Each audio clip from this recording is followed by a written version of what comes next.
Ահավոր լրագրողի այսօրվա թեման ահավոր է ոչ միայն սովորական վատ կոմենտ գրողների, այլև միջին վիճակագրական հեռուստադիտողի համար։ Բռնվեք, այսօր խոսելու ենք էսկորտ ծառայություններից։ Ստվերային բիզնես թե բնական պահանջ, ով ինչ անուն է տալիս աշխարհում ամենահին մասնագիտությանը, որոնք են օրենքի պահանջները մրսած էսկորտուհիներից ու գրգռված հաճախորդներից։ Այս հաղորդման համար չենք խնայել միջոցներն ու պատվիրել ենք մարմնավաճառի ծառայություն։ Սեքսոլոգից իմացել ենք հնարավոր հետևանքները, իրավաբանից պարզել տուգանքի ու մնացած ամեն ինչի չափսերը, պարել ենք մերկապարուհու հետ ու իհարկե իմացել քաղաքացիների տեսակետը։ Մնացեք մեզ հետ ու բաժանորդագրվեք, նայեք մինչև վերջ, որ YouTube-ից գոնե մի 2 կոպեկ հետ բերենք։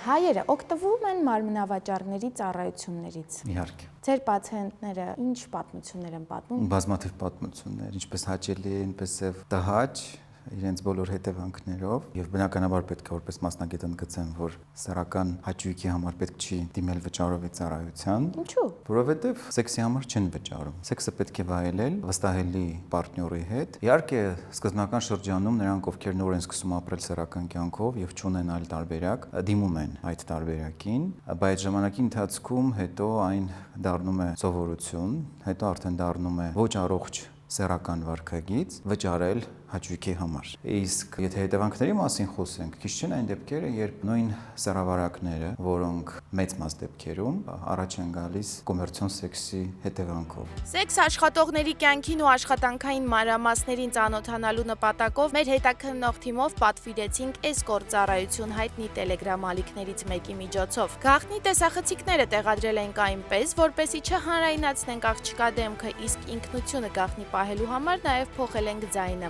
Նկարահանող թիմի տղաներից մեկը կամավոր հիմունքներով գաղտնի զրույց ունեցավ սեքս աշխատողի հետ հատուկ ահավոր լրագրողի համար։ Նենց որ բաժանորդագրվեք։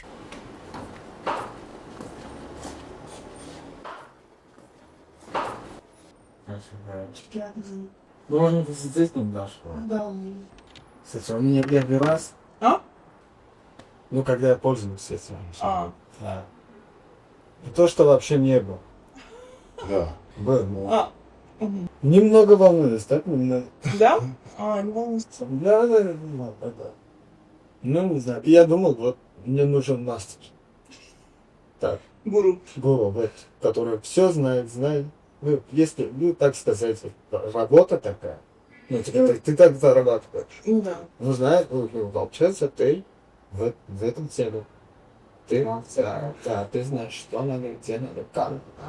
И у меня в основном, знаешь, мальчиков таких молодых не было, у меня всегда взрослых с мужчин. Մարդով զբաղվում է մարմնավաճառությամբ, քրեական պատասխանատվության չի ենթարկվում։ Այդպես է։ Նախ հարցի ճշտման համար պետք է ասեմ, որ որևէ օրենսգրքում մարմնավաճառ տերմին գոյություն չունի։ Այդ տերմինը երկու օրենսգրքերում է բացահայտվում։ Առաջինը քրեական օրենսգրքում եւ վարչական իրավախախտումների վերաբերյալ օրենսգրքում, մասնավորապես այնտեղ օգտագործվում է պոռնկություն եզրույթը, այնպես որ կապված օրենսդրության հետ պետք է օգտագործել կոնկրետ հենց այդ եզրույթը։ Տենց բացի բաց ասեմ պոռնկություն, տգեղ է։ Հիմա առհասարակ ասում են սեքս աշխատող։ Շատ լավ, բայց համենայն դեպս օրենսգրքերը կամ օրենսդիրը հենց այնպես չէ, որ այդ արտահայտությունը նկատի ունեցել, որովհետև այն շատ խիստ է բնորոշում տվյալ արարքին, հա, այդ սեքսուալ բնույթի գործողություններին եւ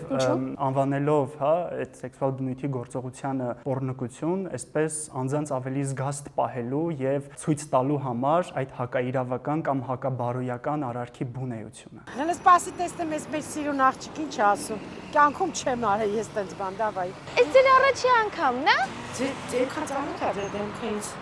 Արուսանունը։ Հա, քաղաքականություն չես խոսում։ Ոչ, մարմնավաճառությունից ընդհանրապես։ Ոայ չեմ ուզում այդ անունը вообще լսեմ, ես բարիկով կին եմ, չեմ ընդունում։ Ձեր կարծիքով մարմնավաճառությունը մասնագիտություն է, թե անբարո բան։ Անպարո։ Ես համարում եմ, որ դա անբարոյականություն է ու դա աշխատանքի տարատեսակ չէ։ Գտանք ու հարցնեք։ Ճիշտն ասած, քայլում ենք պատահական անցորդներին հարցնում ենք։ Շատ անպատահական մարդու հարցրեցիք, որովհետև ես նախկինում ղեկավարել եմ այդ ստորաբաժանումը, որը պայքարել է դրա դեմով։ Լուրջ ոստիկանության։ Այո։ Բայց մենք ես ինչքան ժամանակը ոստիկանություն ենք զանգահարում, ասում ենք, որ կոմպետենտ անձնավորություն ենք փնտրում, գա մեզ հարցազրույց տա։ Դա եղել է 30 տարի առաջ։ Բայց կարևորը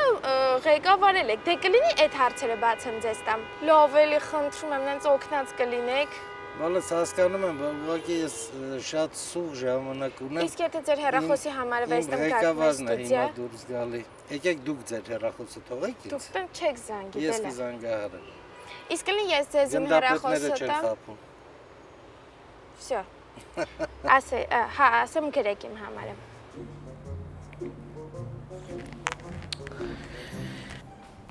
Արուսուր ես։ Լիսի պրոբկայի մեջ եմ ուղակի, ստեղ 8 բեռնատար 4 մեքենա միանգամից խփել են իրար, ես կողմի 10-ի վերևն եմ, էլի, հեսա բայց հասնում եմ։ Լավ։ Հեսա մի բան անեմ, արագ կգամ։ Փորս նենց հավես տակացել է, այս ինչ է լինում։ Հիմա տեղի է ունենում ճարպերի այրում, հատուկ ռադիոալիքային էներգիայի շնորհիվ, սա եւս իմ բոդի ծառայությունների սարքավորումներից է, ամենասիրված պրոցեդուրաներից է, որը առանց ցավի, առանց կոնտակտի, ճարպային բջիջներում ջերմաստիճանը հասնում է 45 ջերմաստիճանի եւ բջիջներում տեղի է ունենում կենսաբանական մահ, այսպիսով քանակը կրճատվում է եւ չափերով նիհարում ենք, այո։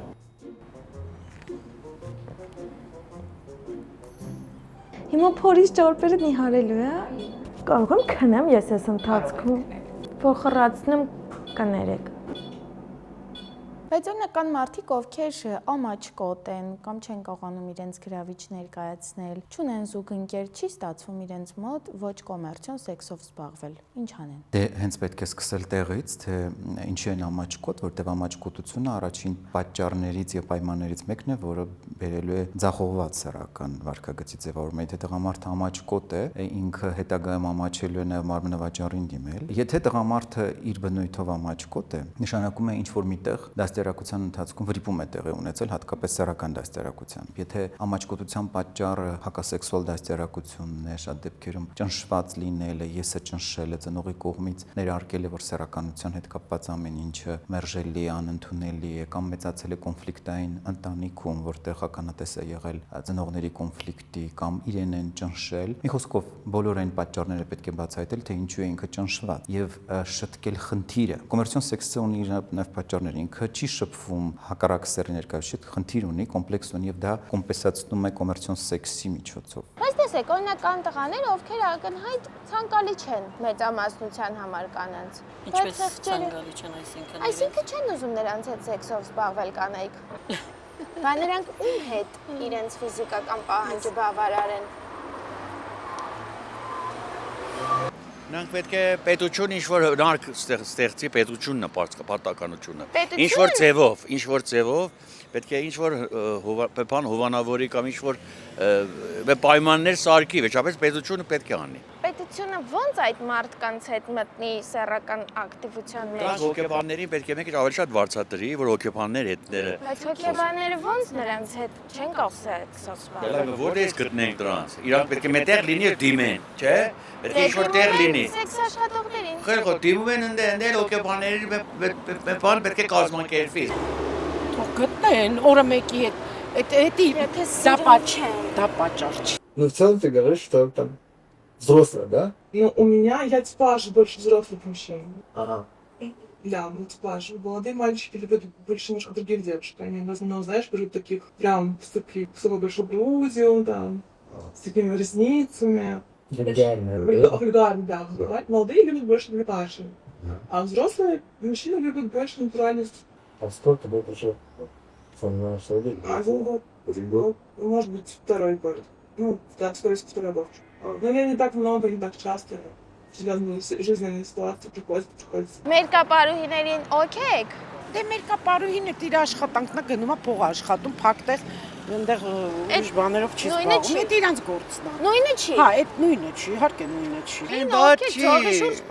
Ոչի, միշակ մեկերը չեն տեսել, մետան տեսնեն այդպես բան։ Դա կարելի է։ Կարելի է։ Դրան դեմ չեք։ Եվ չեք նույնացնում սեքս աշխատանքի հետ։ Չէ։ Տարբեր են։ Չէ, տարբեր են։ Հարգում եք նրանց աշխատանքը։ Այո, Արա դա, ոստը մեր կապարա։ Ուղղակի բարև։ Տարազով պարկա, Առանց տարած տարազ։ եւ ուրիշ առանց որևէ բաներ։ Ինչ բանից է։ Ես Արուս Տիգրանյանի YouTube-յան ալիքից եմ։ Արուս Տիգրանյանի թիմից կարելի է ասել։ Դե լավ։ Ես եմ էլի Արուս Տիգրանյանը։ Ահա, ինչ շատ հաճելի է։ Ուսանվերս հարցակնությունները անում եք ստե ինչ որ արդյունք ունենա, բայց կունենա։ Կունենայի։ Մենք լավ պետություն ունենք, այս պետությունը գնում առած շատ ուժեղ թափով։ Այո, ես վստահ եմ, դուք ունեք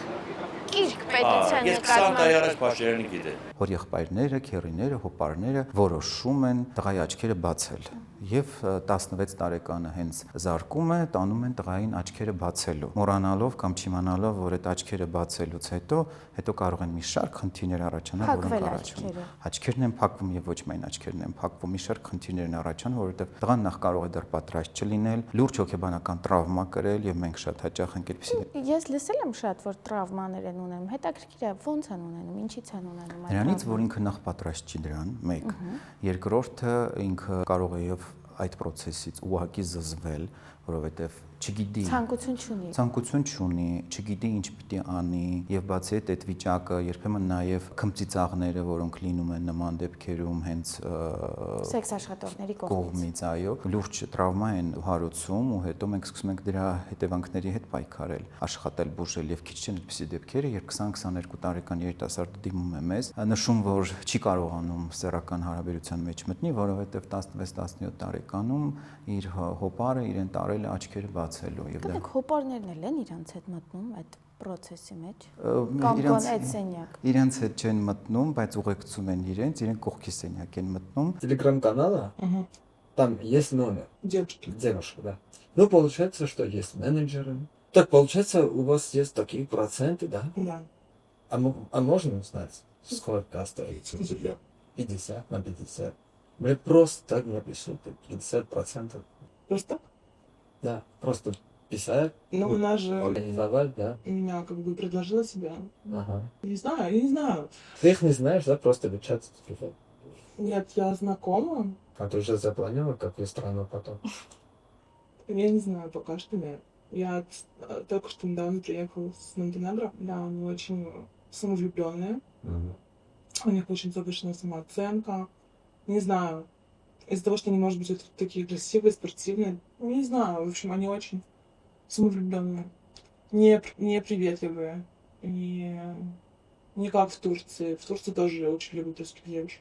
Армяне любят болтать, то, что вы очень гостеприимны, на самом деле. Ну вот, пока что мне нравится. Մարմնավաճառություն կազմակերպելը, շահույթ ստանալ ուրիշների մարմնավաճառություններից, սեքսուալ շահագործում, բորդեր պահելը, թրաֆիքինգը, կամ ներգրավում է անձանց մարմնավաճառության մեջ։ Սրանք արդեն քրեական հանցագործություններ են, չէ՞։ Այո։ Ճիշտ եմ հասկանում, որ այստեղ խոսքը այդ մարմնավաճառություն կազմակերպել, տարածք գտնել եւ այլն, խոսքը վերաբերում է քերիներին, ովքեր երեխաների աչքերը բացելու համար տանում են նրանց սեքս աշխատողի մոտ։ Ոչ, խոսքը բնավ դրան չի վերաբերվում։ Նախ մինչև ձեր հարցին պատասխանելը կցանկանայի, քանի որ անցանք արդեն քրեական օրենսդրության դաշտ, ներկայացնեի թե կոնկրետ պոռնոգություն տերմինը օրենսդրի տեսանկյունից ինչ է իրենից ենթադրում։ Պոռնոգությունը դա անձի կողմից մեկ այլ անձի հետ շահույթ ստանալու նպատակով կամ փոխհատուցման դիմաց կամ փոխհատուցման խոստման դիմաց դիտավորությամբ սեքսուալ բնույթի գործողություններ իրականացնելն է։ Որոնք են համարվում այդ գործողությունները, օրինակ պատճպճվելը համարվում է պոռնոգություն։ Այո, կարող է համարվել օրենքի տեսանկյունից, որովհետև այստեղ սեքսուալ բնույթի գործողությունները տարբեր կերպ կարող են արտահայտվել։ Եկեք սահմանենք։ Ձեռքի որոշակի շարժումներով, չգիտեմ։ Ծիծիկներին տպնել։ Այո։ Այդպես եւս կարող է արտահայտվել։ Կախված է նրանից, թե անձի ցանկությունը, անձի կամքը ինչին է դրսևորվում, հա, ինչին է ուղղված։ Օրինակ, ուզում ես ստուգել ծիծիկ։ Չէ, ընկերաբար այստեղ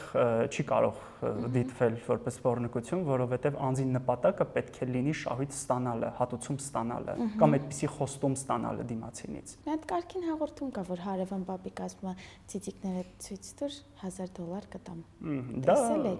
Դա կարող է համարվել, այո։ Դա կլասիկ պոռնոգություն դեպք է։ Լավ։ Հակաբարոյական, հակաիրավական արարք, որովհետև անձը փաստացի ցույց է տալիս իր սեռական օրգանները, իսկ դիմացինն էլ դրանից որոշակի իր մոտ որոշակի ցանկություններ են առաջանում կամ չգիտեմ, անգամ եթե չենել առաջանում միևնույնն է, այս դեպքում արկա է պոռնկության հանցակազմը։ Հանցակազմ չասեմ, պոռնկությունը դա հանցանք չէ։ Պոռնկությունը հանցանք չէ, բայց պոռնկություն կազմակերպելը, այսինքն մենեջմենթը, սուտինյորները քրեական պատժի են ենթարկվում։ Այո, քրեական պատժի Ովքեր են այդ պատժի ենթարկվողները, կասեք։ Շատ լավ, ձեր ասածը ըստ էության դրսևորվում է 3 հոդվածներում։ Առաջինը դա կավատությունն է, հա, երկրորդը թրաֆիքինգն է եւ պոռնկության զբաղվելուն նպաստելն է։ Այս 3 հոդվածները իրենց ամբողջության մեջ սահմանում են անձանց շրջանակը։ Նպաստել օրինակ, երբ որ դու համոզում ես, ասում ես, դե գնա պոռնկությամբ զբաղ։ Օրինակ հասարակած տներ ստեղծելը, հա, որևէ կացարան ստեղծելը, անձին բնակարան տրամադրելը, մեքենա տրամադրելը եւ այլն։ Ընդ որում պետք է նշել, որ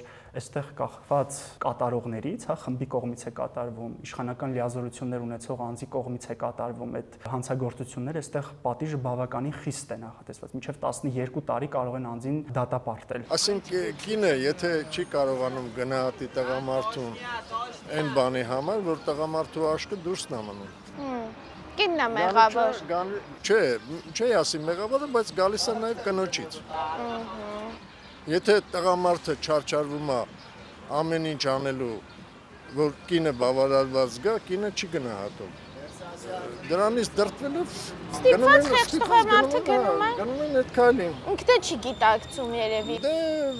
հարցը դա չի գիտակցում, թե չէ բնական երևույթ է, դե ինչ բնական է, այն բարոյական է։ Այսինքն դուք դեմ եք մարմնավաճառներին, բայց չեք քննադատում այն տղամարդկանց, ովքեր նրանց չի կարելի քննադատել, որ կարիքից դրդված կարող է այդ քայլին գնալ։ Սեռական զսպվածությունը կարող է սեռական շեղումների պատճառ դառնալ։ Ինչ որ պաթոլոգիաներ առաջանում։ Ընդհանրապես սեռական զսպվածությունը ցանկալի երևույթ չէ։ Պայթյունավտանգ ռումբ է, որը չգիտես երբ կպայթի ու պայթելիս կարող է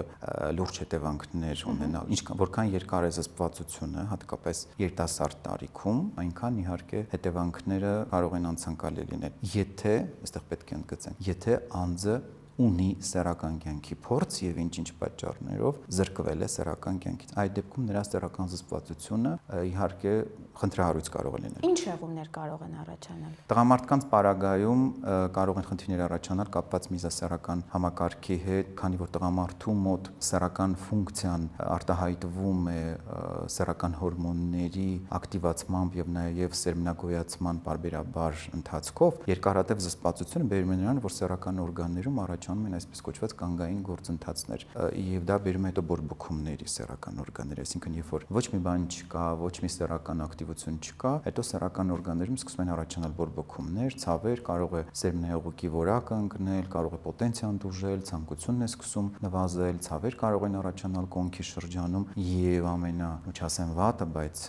տխուր հետևանքը ինքը սկսում է արդեն որքան երկար է զսպվածությունը, այնքան իր մոտ սեռական ցանկությունը ավելի ու ավելի նվազում, թեման այլևս իրեն հետաքրքիր չի, ինքը հետո արդեն սկսում է խուսափել հարաբերություններից։ Կանանց պարագայում զսպվածությունը սեռական բերում է նյարդային ռեակցիաների, պորտկումների, օրգազմի խանգարման կարող է բերել, սեռական ցանկության նվազման կարող է բերել, ցավոտ սեքսի, հեշտոցի չորության եւ նույնպես էլի կարող է հետագայում բերել նրան, որ կնոջ համար սեքսի թեման եւ սեռականը արդեն տհաճ լինի։ Ինչքան երկար է զսպվածությունը, ել չեմ ասում զույգերի պարագայում կոնֆլիկտների, ընտանեկան կոնֆլիկտների։ Իսկ մենտալ շեղումների ես օրինակ լսել եմ նման կարծիք, չգիտեմ ինչքանով է հավաստի, որ Հայաստանում օրինակ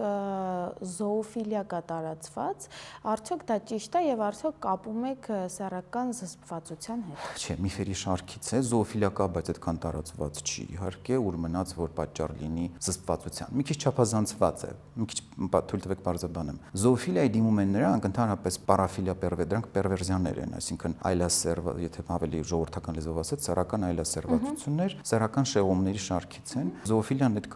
այդ շարքից է։ Զոոֆիլիայով տառապում է այն անձը, ով չունի սեռական կյանք ոչ մի ձևի եւ ի սկզբանե իր շփումը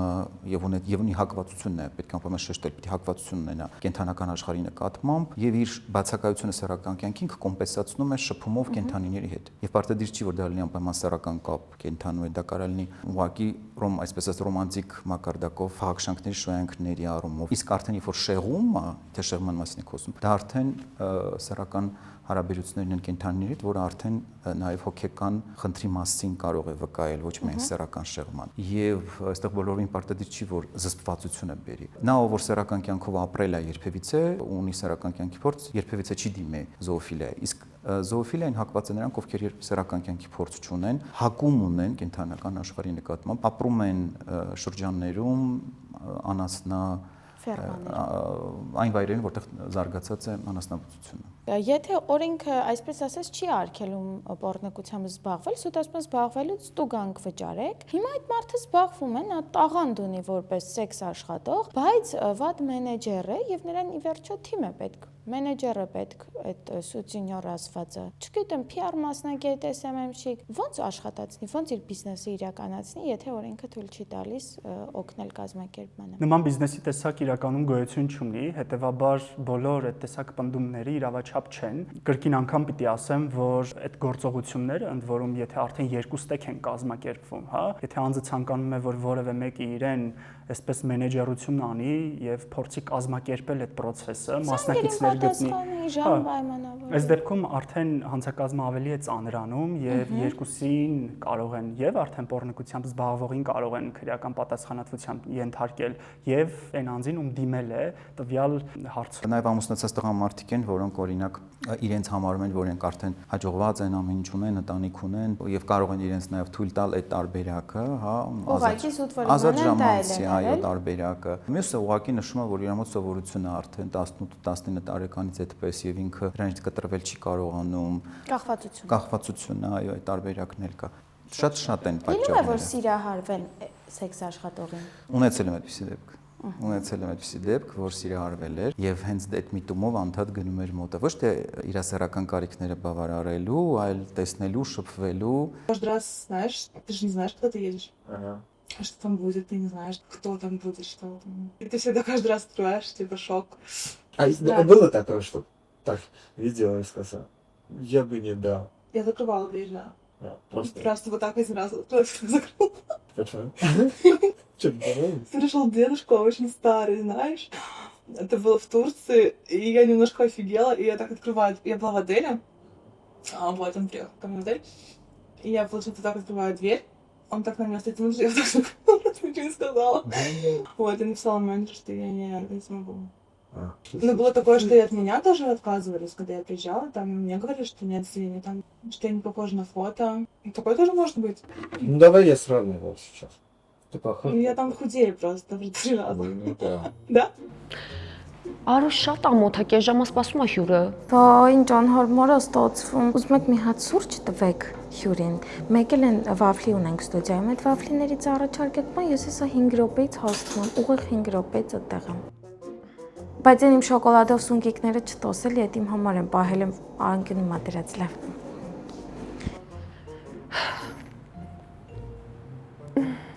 Կներեք սուրճ կուզեք։ Նենց հավես այս ինչ ա լինում։ Քանի որ արդեն կատարել ենք ճարպերի այրում եւ մկանների մարզում, պրեսոթերապիայի շնորհիվ դուրս ենք բերում ավելնորդ հեղուկը, կուտակված ստորին վերջույթներում, նաեւ արդեն այրված ճարպերը։ Ու մարմինը գեղեցիկ ավելի կոնտուրինգ է ստանում, այո։ Հաճելի է։ Գալիս են ձեզ մոտ էսկորտ ծառայություններ մատուցող մարդիկ, որպեսզի կրթվեն, որպեսզի ստուգվեն եւ ավելի պրոֆեսիոնալ դառնան։ Այո, գալիս են, կան չեմ կարող իհարկե չնշել հանուն արդարության, կան իհարկե այնպիսիները, ովքեր որ պարտադիր հետ ուշ-ուշով հետևում են իրենց, բարբերաբար գալիս են, հետազոտվում են, խորհուրդներ են հարցնում եւ այլն, որոնք առաջին մտածում են իրենց առողջության մասին։ Եվ պրոֆեսիոնալ են նաև փաստորեն։ Նաև այո։ Հաճախորդը ենթարկվում է պատասխանատվության օրենքի տեսանկյունից, ոչ թե տնեցիների։ Մեր երկրի օրենսդրությամբ, ներպետական օրենսդրությամբ որևէ պարագայում չի ենթարկվում պատասխանատվության։ Դա օրենսդրի ցանկությունն է, այսպես, հա։ Այսինքն մենք կարող ենք շատ բան ասել, հա, թե ինչու չի ենթարկվում պատասխանատվության եւ այլն։ Պարզապես օրենքը այդպիսինն է եւ վերջ, եւ երբ որ օրենքները ստեղծվում էին, որոշել են, որ չպիտի տվյալ անձը ենթարկվի պատասխանատվության։ Սակայն երկրներ կան, ովքեր որ հակառակ ձևաչափն են վերցրել, պատասխանատվության են ենթարկում ոչ թե պոռնոգությամբ զբաղվողին, այլ գնորդին, հա, ով ցանկանում է տվյալ ծառայություններից օգտվել։ Տղամարդկանց եթե ամուսնացած է, մի քիչ սխալ կտեսնեմ ես։ Իսկ եթե ամուսնացած չի։ Եթե ամուսնացած չի, արդեն ազատ է ինքը, ինչպես կապրի իր կյանքը։ Ինչ կասեք այն տղամարդկանց, ովքեր գումար են վճարում այդպիսով զարգացնելով սեքս աշխատողների բիզնեսը։ Ինչ են կարող ասենք, դրանք որ գումար շատ ունեն, նրանք շատ գումար ունեն ու ավելի կեղտ են, այն կարծիքով։ Մենք նրանք շատ փող ունեն ու բան կեղտ են։ Ափսոս են դրանց բան լինել։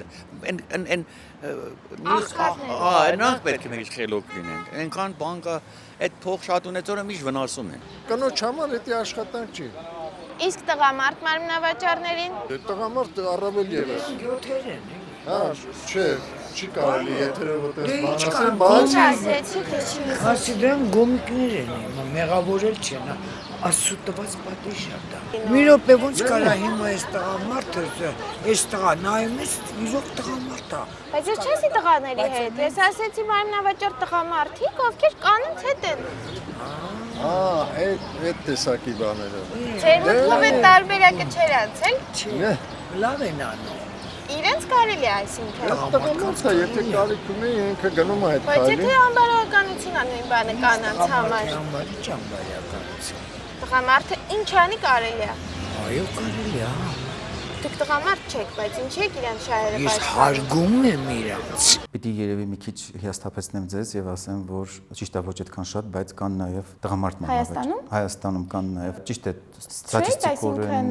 ավանդական սեռական կողմնորոշման։ Եվ ուղղակի բարձ է, եթե կանանց պարագայում դա արդեն, այսպես ասած, ճակերտավոր նորմալ է նայվում, ընդունված է, ունեն իրենց կոնկրետ վայրերը, սակագներ եւ այլն, տղամարդկանց պարագայում բնականաբար ոչ, բայց կան։ Բայց կանայք դիմում են սեքս աշխատողների Հայաստանում։ Իրենք ունեն իրենց այո պատվիրատուները, իրենք էլ եւս մշտապես անհրաժեշտության դեպքում գալիս են ստուգվելու, հետազոտվելու, որ խնդիրներ չլինեն, որովհետեւ իրենք էլ, այսպես ասած, ունեն իրենց պատվերները բարբերաբար։ Իսկ ամուսնացած տղամարդիկ ասացիք, որ հաճախ հատկապես եթե ֆինանսապես հաջողել են, դիմում են սեքս աշխատողուհիներին, իսկ հարուստ կանայք դիմում են սեքս աշխատող տղամարդկանց։ Եղել են դեպի դեպքեր եմ ունեցել, որ այո, դիմել է, անձնական կյանքում խորը հիասթափություն ապրելուց հետո որոշել էր ընկերուհիների խելացի ճակերտավոր խելացի խորհրդով դիմել այդ տարբերակին, քանի որ գտնում էին, որ իր նևրոզի, ինչպես իրենք ասում, նևրոզի պատճառը դա է, կարող ես դիմել այս տարբերակին,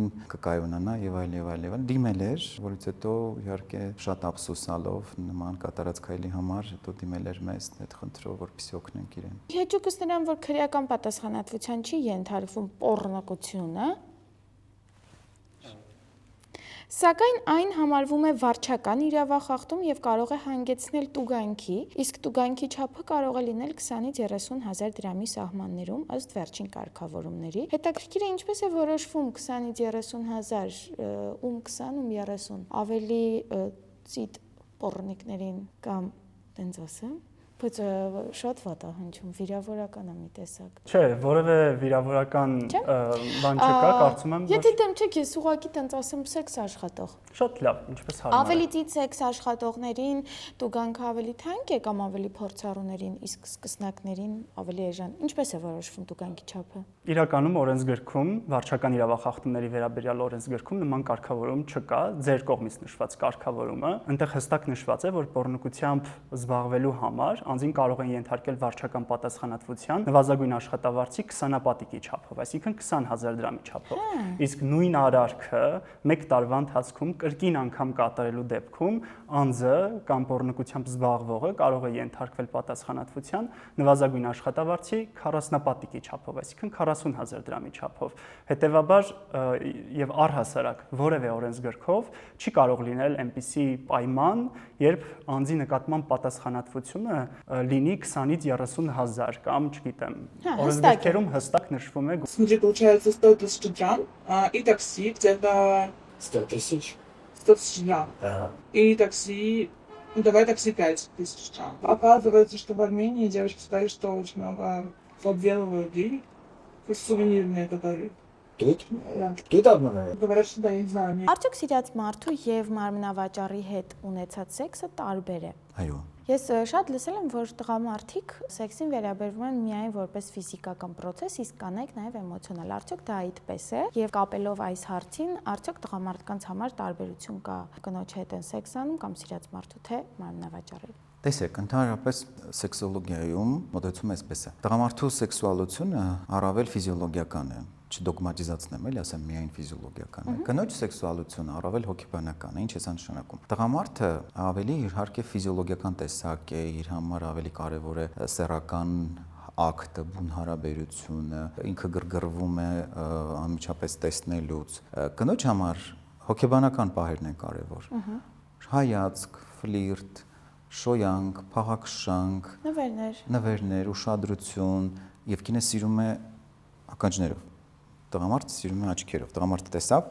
գրգռվեց, հարցակվեց։ Կինը տեսավ, լսեց, վերլուծեց, մտածեց, քննարկեց, նոր հետո որոշում կայացրեց։ Դրանով տղամարդու եւ կնոջ սեքսուալությունները տարբերվում են, ինչը ավելի կատարյալ է դարձնում իրենց միասնությունը, այսինքն ֆիզիոլոգիական եւ հոգեբանական է։ Հիմա վերադառնամ հարցին։ Տղամարդու համար իհարկե, ինչքան էլ որ մենք ասենք տղամարդը ավելի ֆիզիոլոգիական տեսակ է, միևնույն է, սիրելի մարդու հետ սեռական հարաբերությունը մի հաճույք է։ Վճարովի պարագայում, վճարովի հարաբերության ժամանակ բնականաբար դա արվում է զուտ այդ պահի հաճույքը բավարարելու համար, դու անձին չես ճանաչում եւ հարաբերության մեջ ես մտնում զուտ քո սեռական ցանկությունը բավարարելու համար եւ վերջ։ Սիրելի անձնավորության պարագայում կա այն կապվածությունը, եթե իհարկե իրենց հարաբերությունները առողջ են, կա այն կապվածությունը կամ այն քիմիան, որը ավելի է իրենց կապում։ Բայց եթե սեռերի բաժանենք, կանանց պարագայում դա ավելի ընդգծված է, քան տղամարդկանց պարագայում։ Կանանց պարագայում իհարկե սիրելի մարդու դիպչելը, հպվել այդ քիմիան, հա, փաղաքշանքները գրկախառնությունից մի քանի անգամ ավելի ընդգծված է, քան տղամարդու պարագայում։ Բայց երկուսի համար էլ իհարկե, եթե իրենց հարաբերությունները կրկնում եմ առողջ են, իհարկե սիրելիի հետ հարաբերությունը ավելի հաճելի է, հատկապես հետևանքների առումով, քան ուղղակի գնալ եւ մի քանի րոպե թքթքացնել։ Այո։ Միշտ YouTube-ն այսպես բանի հանես։ Այո։ Բավական դժվար հարցեր պատրաստել ես։ Դե իմ գործն է այդպես, ինչ անեմ, մի կտոր հաց եմ վաստակում։ Արուս Տիգրանյան, YouTube-ում գրեք, բաժանորդագրվեք, սեղմեք զանգակի կոճակը, որպեսզի բաց չթողնեք։ Ես էլ Նվեր Զաքարյան, Լիբանանահայ եմ։ Բաժանորդագրվեմ ես էլ, դուք ունեք YouTube-յան ալիք։ YouTube-յան ալիք չունեմ, բայց Instagram ունեմ, նկարչական Նվեր Զաքարյան։ Նվեր Զաքարյան։ Նկարեմ, որ հիշեմ, ձեր դեմքն էլ նկարեմ այսպես, որ հիշեմ։ Եթե պիտի ուղարկես, չգիտեմ հարցազրույցը։ Լավ։ Ունեցել եք ձեր կարիերայում ինչ-որ դեպք, որ, չգիտեմ, պաշտպանեք, հայց ներկայացնեք, բռնկությամբ զբաղվելու կամ դա կազմակերպելու հետ առնչված մարդկանց համար։ Նման պրակտիկա չեմ ունեցել, բայց այլ ձևաչափով եմ պրակտիկա ունեցել։ Ամուսինը կնոջը պոռնիկ էր անվանել, իսկ կինը դիմել էր դատարան վիրավորանքից իր պատիվը եւ արժանապատվությունը պաշտպանելու պահանջի մասով։ Ինչ եղավ։ Դատավորի մոտ այն հարցադրումը առաջացավ. արդյոք տվյալ կինը պոռնիկ է թե ոչ։ Այսինքն, եթե ամուսինը ապացուցեր, որ կինը պոռնիկ է, ուրեմն պատասխանատվությունից կազատվեր, այսինքն ներողություն խնդրելու եւ դրամական փոխհատուցում տրամադրելու կարիք չէր լինի առհասարակ։ Բայց բնականաբար դա վիրավորական արտահայտություն էր եւ դատարանը այսպես բավարարեց հայցը։ Այսինքն չապացուցեց ամուսինը, որ իր կինը պոռնիկ է։ Չէ, չապացուցեց։ Այն չէր հարցը միայն, որ կնոջը պոռնիկ էր անվանել, այլ դա արել էր հրապարակային ձևով, երրորդ անձանց աչքի առջև, այսինքն Facebook սոցիալական ցանցի միջոցով հրապարակել էր այդ մասին տեղեկատվություն։ Ինչ ստատուս էր գրել, որ իմ կինը պոռնկությամբ է զբաղվում։ Այո։ Հետո իրենք իրար հետ гнացին тун? Ոչ. Ну, кстати, тут как, я по ценам говорю,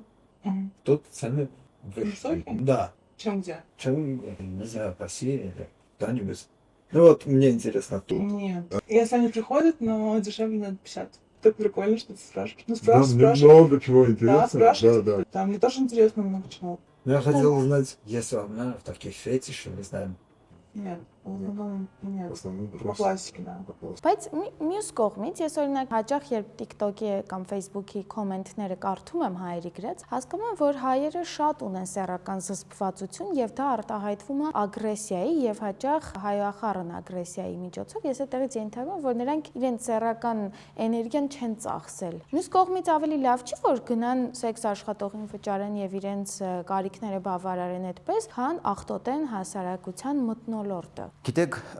ցանկացած չպարպված էներգիա, հատկապես սեռականը, սուբլիմացվում եւ այլ ձևով արտահայտվում է։ Դուք ճիշտ օրինակ վերեցիք, սեռականի չպարպելը, չբավարարվելը, հետո սուբլիմացվում է եւ արտահայտվում հայհոյանքների, անեծքների եւ այլ զազրախոսությունների ու այլի տեսքով։ Իհարկե մարդը պետք է բավարարի իր կարիքները, այդ նաև սեռական, հատկապես եթե փորձ ունի եւ իհարկե ավելի դժվար է նրան, ով փորձ ունի դրա,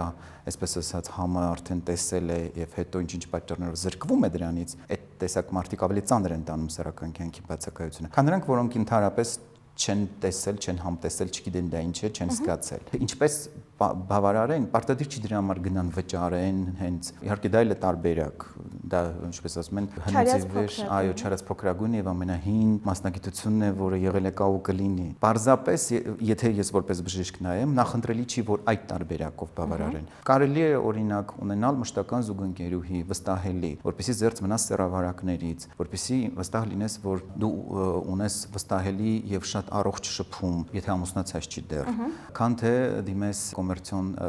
սեքսի օգնությանը, երբ չգիտես, որ նույն օրվա ընթացքում քանիսին է սպասարկել տվյալ անձը եւ ինչ խնդիրներ կարող է քեզ պարգևել։ Ինչքան էլ իրենք ասեն, որ ստուգվում են, բարբերաբար խնդիրներ չունեն, բայց մեր մասնագիտական փորձը փաստում է հակառակը։ Դրա համար ես որպես մասնագետ ողջունում եմ, որ անձը պիտի ներքուստ լինի բավարարված, ներդաշնակ, բայց չեմ ողջունում, որ կոնկրետ հենց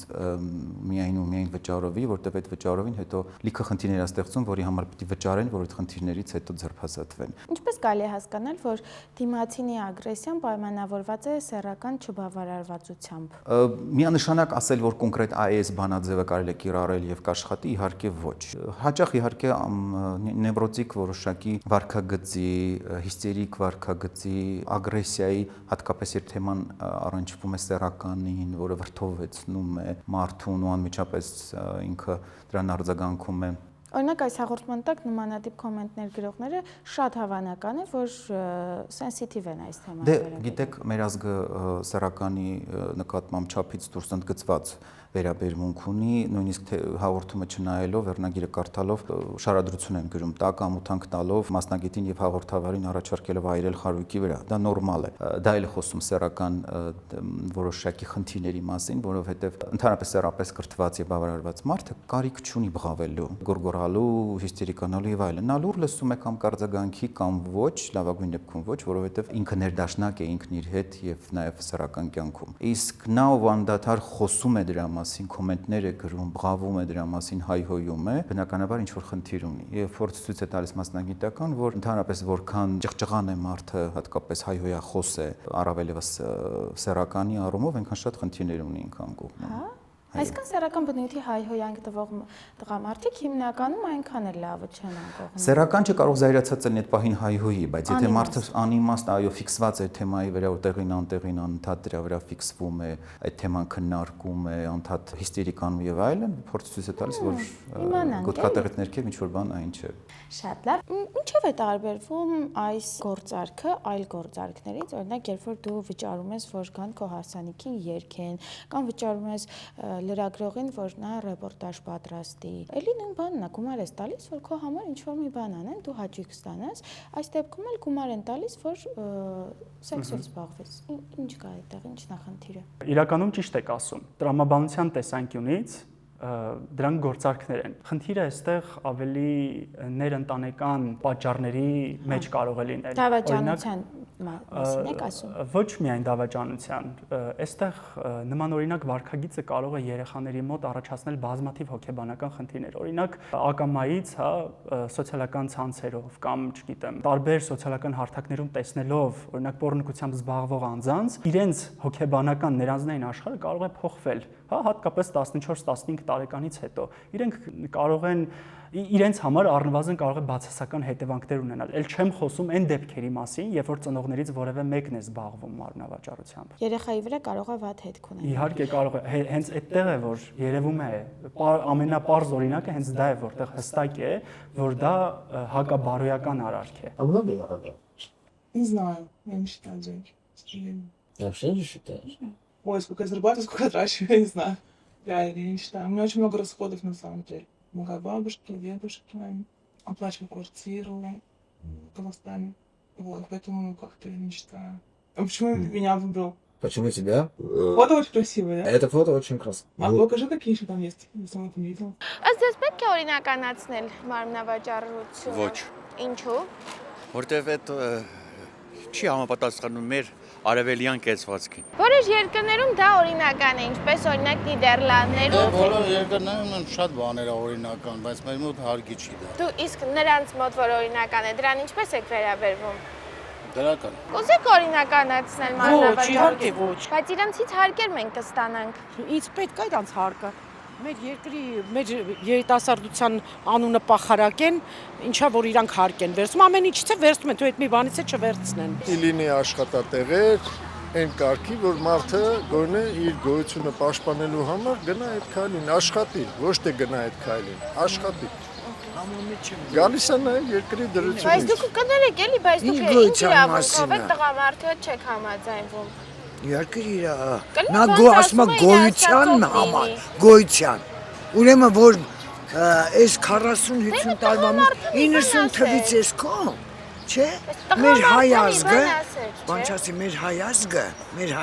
Հակաճառում է։ գոյության, այո, գոյության համար է պայքարել, չէ՞։ Գոյության համար։ Վայլսի ես արդեն ոստիկանություն զանգեցի, որ կանես ճանապարհը մի հատ բացեն, ու ես տենց ուղիղ 10 րոպեից այդտեղ կլինեմ, էլի հեսա բացում են հենց հիմա ճանապարհը, լավ։ Էս ինչ է, ասենց դռում ես, ինչ հավես է, էս ինչ է անում։ Տեսլա ֆորմերը մագնիսական դաշտի շնորհիվ մկանների մարզում է, կես ժամում 50,000 իմպուլս է հաղորդում։ Վաու։ Միառժամանակ հնարավոր է մարզել մեջքի մկանները, ոտքերի, նստատեղի, որովայնի, ձեռքի բոլոր այն մկանախմբերը, որ մենք մարզում ենք սպորտ ակումբներում։ Ունի մեկ առավելություն, որ պրոցեդուրայից հետո տհաճ մկանացավեր չեն լինում, այսինքն ձգվածության զգացողություն ունենում եք, բայց տրավմատիկ ցավեր չեք ունենում։ Ուխ, շատ հավես է։ Լավ, ես քնեմ ուզում եք, հա, լույսը անջատեք։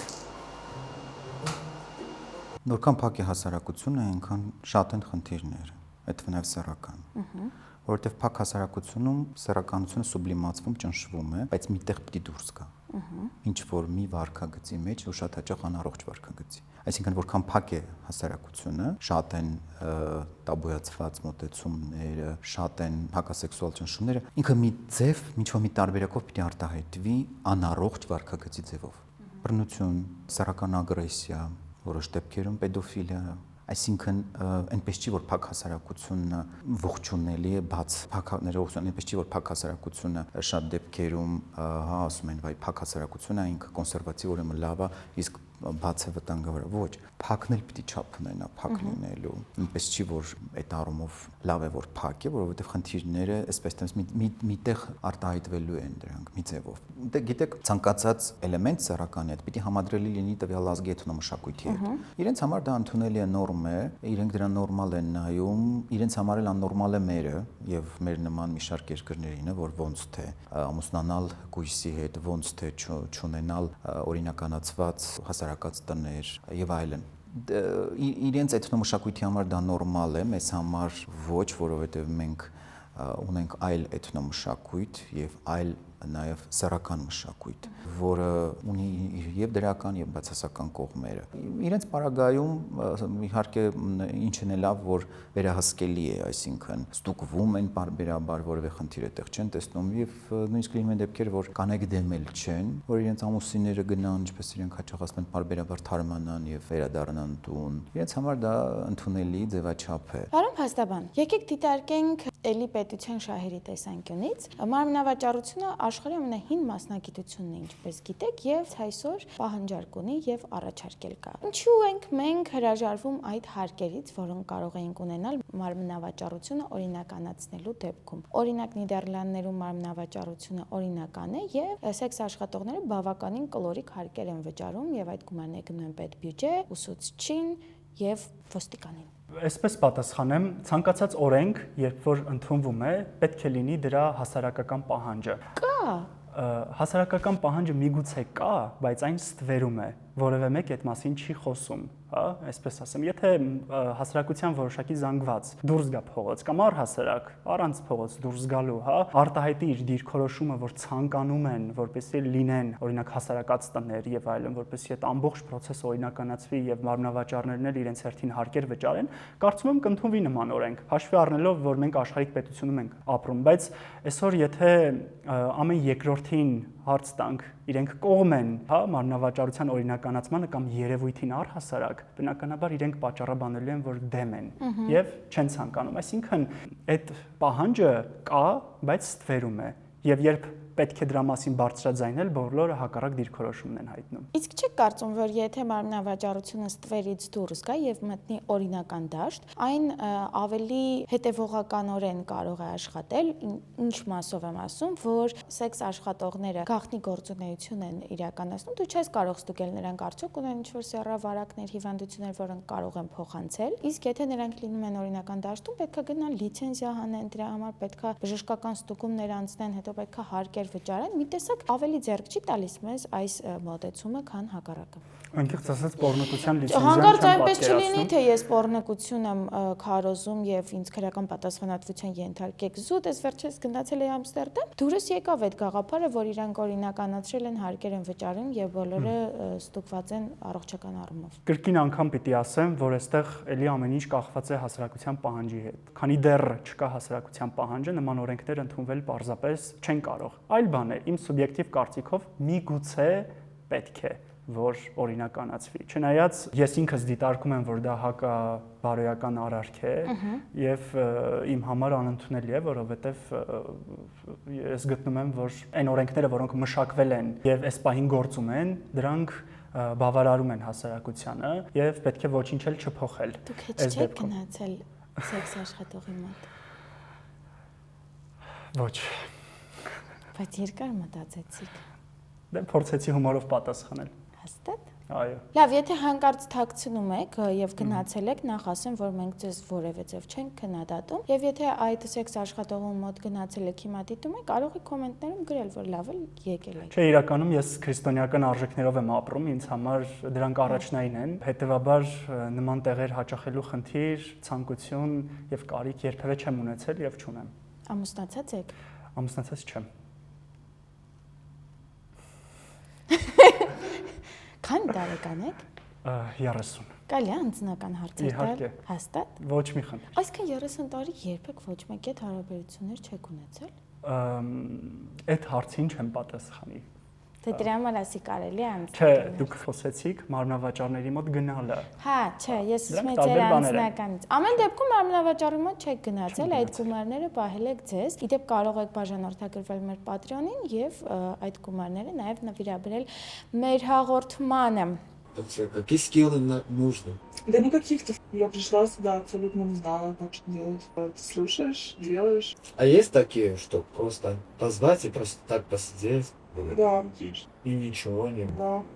Да. Было, да? Да. Тут или... Такое было в Казахстане. Օրինակ դատավոր, դատախազ, քննիչ եւ այլն բազմաթիվ են այդ պաշտոնները, որտեղ ուսումնասիրվում է անձի անցյալ կյանքը։ Եվ եթե պարզվի, որ անձը նախկինում վարչական պատասխանատվության է ենթարկվել պոռնոկության զանցակազմի համար, այս դեպքում պարզապես տվյալ անձի բարեվարկությունը կոռուպցիայի կանխարգելման հանձնաժողովը բացասական կտա, հա, այսինքն բացասական եզրակացություն կտա։ Հետևաբար անձը, հա, չի կարող նման պաշտոն զբաղել զբաղեցնել նման ուրեմն գործունեությամբ զբաղվելու, նախկինում զբաղվելու արդյունքում։ Իսկ սովորական քաղաքացիների պարագայում, հա, ովքեր որ պետական պաշտոններ չեն զբաղեցնում, աշխատանքային օրենսգիրքը որևէ կարգավորում չունի, հա, իր նախկին կյանքը այսպես ուսումնասիրելու, հետեւաբար որևէ խնդիր չկա։ Իսկ եթե հանկարծ գործատուն որոշի աշխատանքից ազատել կամ աշխատանքի չընդունել այդ պատճառաբանությամբ, այս դեպքում խտրականությունը բնականաբար կարող է առաջ գալ եւ անձը կարող է դիմել դատարան հենց խտրականությունից պաշտպանվելու համար։ Բայց այսինքն օրենքը մի տեղում խտրական է, մի հաստիկի համար, դատավոր դառնալու համար, մյուս հաստիքում դեմ է խտրականությունից։ Այո, որովհետեւ այդ ինչ երկակի ստանդարտներ են։ Որովհետեւ որոշակի պաշտոններ կան, որտեղ որ անձի բարոյական հատկանիշները, քանի որ տեսեք, օրենքը դիտարկում է դա հակաբարոյական արարք, հա, օրենսդիրը գտել է, որ օրինակ դատավորի բարձր պաշտոնը ինքը այդ պաշտոնում պիտի լինեն բացարձակ մաքուր անցյալ ունեցող, այսինքն անգամ չպետք է նախկինում որևէ քրեական պատասխանատվության ենթարկված լինի դատավորը, հա։ Ծխել, խմել։ Չէ, ծխել, խմել կարող է բնականաբար, բայց չի կարող հասարակության առջև այսպես խմած, հա, եւ շատ վատ վարքագծով հանդես գա, որովհետեւ այստեղ կարող է տաքսու մեջ ասենք չի կարող կնոջ բզուկները ճտեցնել։ Կարող է։ Դա չի համարվում։ Չի համարվի, չէ։ Իսկ այլ ինչ հաստիկներ կան, որտեղ նախկին բռնկությունը կարող է։ Այլ հաստիկներ չկան։ Միայն խոսքը վերաբերվում է այստեղ դատավորներին, դատախազներին, քննիչներին եւ այն անձանց, ովքեր որ բարեվարկության թերթիկ են լրացնում, հա, այսպես այլ պաշտոններ։ Կոնկրետ այդ նշածից 3 պատգամավորները բարեվարկության թերթիկ չեն լրացնում, ոչ։ Իսկ ավելի բարձր պաշտոններ, կառավարություն նախագահ։ Չէ, կառավարության պաշտոնները դրանք այսպես այլ պաշտոններ են, հա, կարելի է լինել, այո, նման սահմանափակում չկա։ Լրագրողներին չկա նման սահմանափակում։ Տեսեք, օրենքը ինչ լայն շրջանակ ունի եւ զուտ դատավոր չես կարող, բայց դժվար թե բռնկությամբ զբաղված անձին կուզենան այդպիսի ձանձրալի մասնագիտություն ընտրել, ինչպիսին որ դատավորն է։ Կամ քննիչը կամ դատախազը։ Իսկ դուք ինչպես եք նայում դրան, որ մարդիկ կարող են վճարել եւ բավարարված լինել եւ չունենան այն բոլոր խնդիրները, որի մասին մենք խոսեցինք, որոնք առաջանում են սեռական զսպվածության հետևանքով։ Գիտեք, եթե հիմքը առողջ դրված լինի եւ ամեն ինչ ճիշտ հիմքի դրված գնա ու բանը հասնի նրան արդեն, որ ինչ կա, որ կարող են վճարել, գնալ բավարարվել, ինչպես հիմա մերսման սրահներն են, հա, էլի հաճույք է, չէ։ Իհարկե, իդեպով ասեմ, այդ մերսման սրահների մի մասն էլ ճակերտավոր մերսման սրահներ են, իրենց այսպես ասած հետևանքները, որտեղ այդ մերսման պրոցեդուրաներից հետո բնականաբար շատ դեպքերում հաջորդում են նաև սեռական, այո, sex happy end իր հետևանքներով։ Եթե հիմքը առողջ է դրված եւ արդեն այնքան առողջ, որ բանը հասել է նրան, որ մարդը հանգիստ կարա վճարի ու ստանա բավականություն, բավարարվածություն եւ որևէ հետևանք խնդիրներ չունենա, ես դրան նորմալ եմ նայում։ Բայց եթե հիմքը անառողջ է, ամուր չի ու մի հատ էլ վրան ասենք դե ինչ կա որ թող գնա վճարովի սեքսի, դրա մեջ ոչ մի բան չկա, դրան իհարկե եթե վերադառնանք մեր պարագայում, ես նորմալ չեմ նայում, որովհետև խնդիրները հաստատ շատ են լինելու։ Մենք դեռ պատրաստ չենք դրան։ Մենք դեռ շատ պիտի աշխատենք, հիմքը մեր ամրապնդենք, այսինքն սկսենք նրանից, որ սեռականի մասին սկսեն խոսել ընտանիքներում, նախ զույգերը իրար հետ, հետո իրենց երեխաների հետ, հա, դա նորմալ է։ Դա նորմալ է, դա պետք է, որտեվ եթե մենք սպասենք թե տանը չխոսես, փողոցն է խոսելու, ընդ որում փողոցային տարբերակով։ Իսկ դպրոցներում սեռակրթության ոնց եք վերաբերվում։ Նորմալ, եթե ճիշտ կազմակերպվի։ Տեսեք, դպրոցը մի միջանկյալ օղակ է, որը պիտի շարունակի այն, ինչ որ պետք է տնից սկսի։ Տնից պետք է սկսել, որովհետև երեխան պիտի ցանկալի իհարկե տղա երեխան հորից աղջիկ երեխան մորից ստանա այն անհրաժեշտ տեղեկատվությունը տարիքին համապատասխան, ոչ թե Բալիկ ջանարի հիմա խոսենք սեքսի մասին, այլ այն հարցերը, որոնք որ անհրաժեշտ են այդ տարիքի համար, օրինակ 0-ից մինչև 5 տարեկանը մարմնի կառուցվածքը, ինչով են տարբերում աղջիկը տղայից, որ արագիլը չի բերել բնականաբար, դեռ այդ հարցը հնչելու է, եւ երեխան պիտի դա հասկանա, որպեսզի հետո երբ որ հարց ունենա անկաշկատ դիմի իր ծնողին։ Դպրոցը գալիս է ընդհանրապես շարունակելու այն, ինչ որ տանը ինչ որ նախնական տեղեկատվություն եղել է, դպրոցը դա արդեն ֆիզիոլոգիական տվյալներ, օրինակ սեռական համակարգի անատոմիան, սեռական հիգիենան, բայց ընդգծեմ բարձր դասարանում, ավագ դպրոցում, եւ դա պետք է անի այն մասնագետը, ով ունի համապատասխան վերապատրաստում։ Ոչ կան Հայաստանում այդպիսիք։ Ցավոք ոչ։ ցավոք ոչ չկան, ժամանակին դա անում էր ֆիզկուլտուրայի ուսուցիչը, առողջ ապրելակերպ։ Ամենաանհամապատասխան մարդ։ Առողջ ապրելակերպ դասընթացի շրջանակներում հիմա փոխել են, հիմա ուրեմն դպրոցի ուսուցիչները խումբ է ընտրվում, ընդ որում ցավոք չի կարևորվում մասնագիտությունը, որ վերջի այդ թեմայից կարող է խոսել օրինակ դպրոցի հոգեբանը կամ կենսաբանության ուսուցիչի գոնե գնա վերապատրաստվելուց հետո։ Բայց հիմա ոչ, հիմա ցանկացած մանկավարժ կարող է գնալ վերապատրաստվել, գալ դպրոցում այդ թեմայից խոսել, որը էլի ընդունելի չի, որովհետև այդ թեման շատ զգայուն թեմա է։ Նախ դու պիտի առանձին խոսես, տղաների հետ առանձին, աղջիկների հետ առանձին։ Չի կարելի բոլորին լցնել մի լսարանում ու խոսել, որ թեման շատ զգայուն է։ Երկրորդը թեմաների հաջորդականություն կա, որից սկսել, որով շարունակել, ուր գնալ, հա, ձնագնդի էֆեկտով, բարձից դեպի բարդ։ Եվ երրորդը ոչ պակաս կարևորը, ինչպես է մատուցում, որովհետև դու կարող է լավ միտումով ոգևորված որոշես, որ պետք է կրթես, բայց մատուցման ձևը լինի շատ սխալ եւ լսարանում լինեն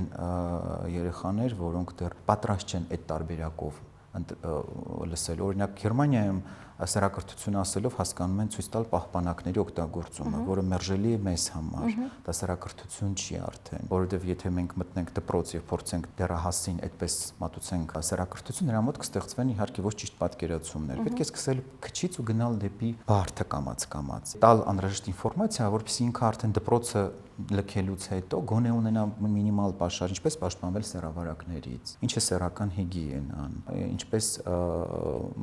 հասկանալ, որ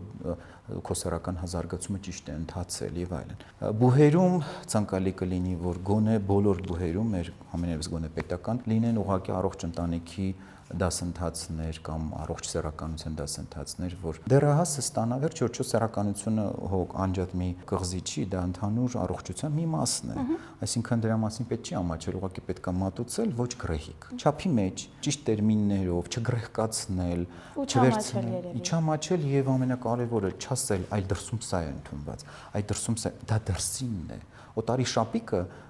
մեր հակով չի։ Դու վերցրու ինֆորմացիան, անցկացրու մեր էթնոմշակույթի մսաղացով, ավանդույթներով, համեմի այդ ամեն ինչով նոր մատուցի, որպեսզի հանրությունը նորմալ դրան նայի։ Թե եթե ասես դրսում սա է, այ դրսում սա է, մենք պիտի հաշվի առնենք, որ 21-րդ դարում ենք, այո, 21-րդ դարում ենք, բայց մենք դեռ պատրաստ չենք այդպես ազատ ու անկաշկանդ խոսել այն ամենի մասին, ինչ որ դրսում շատ հանգիստ ընդունելի է։ Դե ինչ, այսքանն ենք պատրաստել, եթե ձեզ համար սա էլ է քիչ, ուրեմն ինչ ասեմ, լայքեք այս հաղորդումն ու կոմենտներում իրար ամոթ հանք տվեք, իսկ մենք դեռ կհանդիպենք։ Սո երեխեք կարակ լույս մույս անջատեք, գնացինք տներով։